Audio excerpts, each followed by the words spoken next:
Assalamualaikum warahmatullahi wabarakatuh. Perkenalkan, nama saya Arvina Pratiwi, NPM 18310204. Saya dari kelas Manajemen Pemasaran Banjarbaru. Video ini saya buat untuk memenuhi tugas dari mata kuliah Seminar Manajemen Pemasaran.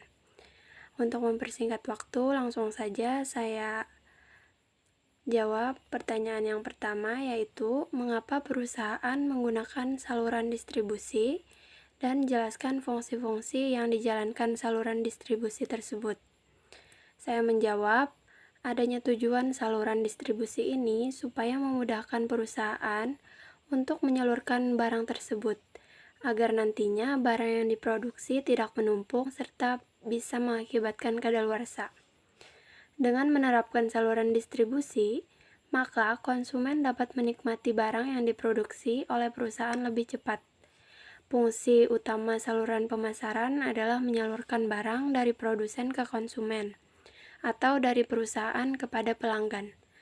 Nah, selain itu, fungsi dari saluran distribusi adalah yang pertama ada information, yaitu mengumpulkan informasi penting tentang konsumen dan pesaing untuk merencanakan dan membuat pertukaran. Yang kedua ada promotion, yaitu pengembangan dan penyebaran komunikasi persuasif tentang produk yang ditawarkan. Yang ketiga ada negotiation, yaitu mencoba untuk menyepakati harga dan syarat-syarat lain sehingga memungkinkan perpindahan hak kepemilikan. Yang keempat ada ordering, yaitu pihak distributor dapat memesan barang kepada perusahaan. Yang kelima ada payment, yaitu pembeli membayar tagihan kepada penjual melalui bank atau lembaga keuangan lainnya. Kemudian ada title, yaitu perpindahan kepemilikan barang dari suatu organisasi atau orang kepada organisasi lain. Lanjut ada physical possession, yaitu mengangkut dan menyimpan barang-barang dari bahan baku hingga bahan jadi dan akhirnya sampai ke konsumen akhir. Lalu ada financing, yaitu meminta dan memanfaatkan dana untuk biaya-biaya dalam pekerjaan saluran pemasaran. Yang terakhir ada risk taking, yaitu menanggung resiko sehubungan dengan pelaksanaan pekerjaan saluran pemasaran. Soal yang kedua ada bagaimana anggota saluran distribusi berinteraksi dan bagaimana mereka mengorganisasikan diri untuk menjalankan tugas saluran distribusi. Jawabannya, saluran pemasaran penting untuk dijaga dan dipertahankan.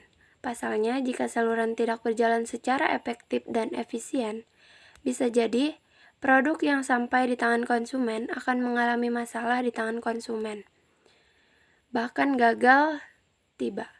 Keadaan ini bisa menjadi masalah apabila jika konsumen telah membayar di muka.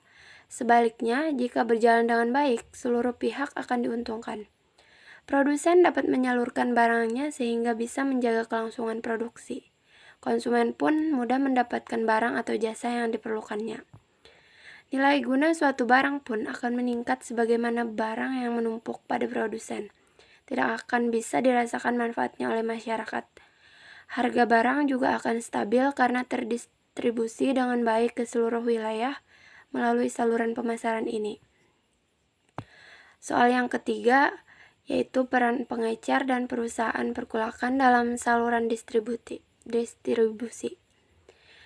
Jawabannya adalah sama seperti produsen yang memiliki keahlian dalam memproduksi produk, perantara juga memiliki keahlian mereka sendiri.